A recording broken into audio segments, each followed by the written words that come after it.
কি নুপুর, এত রাত্রে তুমি এখানে? তোমার কাছে আসবো তার আবার রাত দিন কি বলো?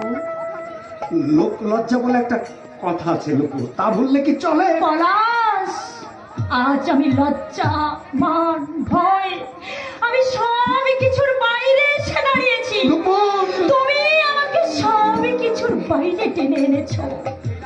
এই রাত্রিবেলায় একা আসা তোমার কিন্তু উচিত হয়নি। বাবার সামনে সেদিন কথাগুলো বলা কি তোমার উচিত হয়েছে? যা সত্যি আমি তাই বলেছি। না না পলাশ, না, ও সত্যি নয়, ও তোমার মনের ক্ষুব্ধ অভিমান। পলাশ, আমার মতো করে তোমাকে আর কেউ চেনে না।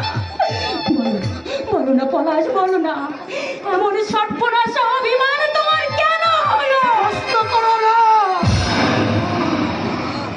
প্রশ্ন করো না, উত্তর পাবে না, উত্তর নেই। পলাশ, সারার জ্বালা বুকে নিয়ে আমি একা জ্বলছি, একা থাকতে দাও।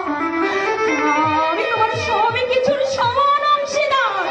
আমায় দুর্বল করে ফেলার চেষ্টা করো না নুপুর। নুপুর, ফেলে আসা দিনের কথা তুমি ভুলে যাও।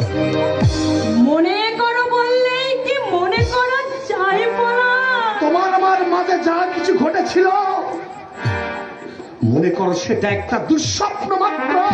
মনে করো বললেই কি মনে করা যায় পলাশ?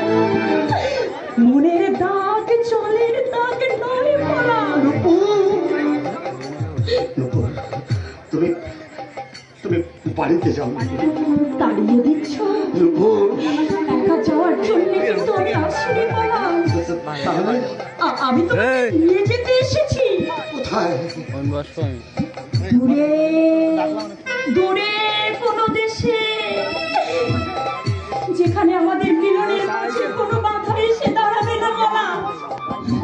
তুমি কি বলছো নুপুর? টাকা পয়সার কোনো অভাব আমাদের হবে না, অনেক টাকা সঙ্গে নিয়ে যাব। আর তাছাড়া আমার আর মায়ের সবই গয়নাই তো আমার কাছে আছে। দেখো পলাশ, আমাদের জীবনযাত্রায় কোনো অসুবিধা হবে না। লাভ নেই নুপুর, লাভ নেই। পলাশ আজ বজ্রের মতো কঠিন, কোনো প্রলোভনেই তুমি তাকে আর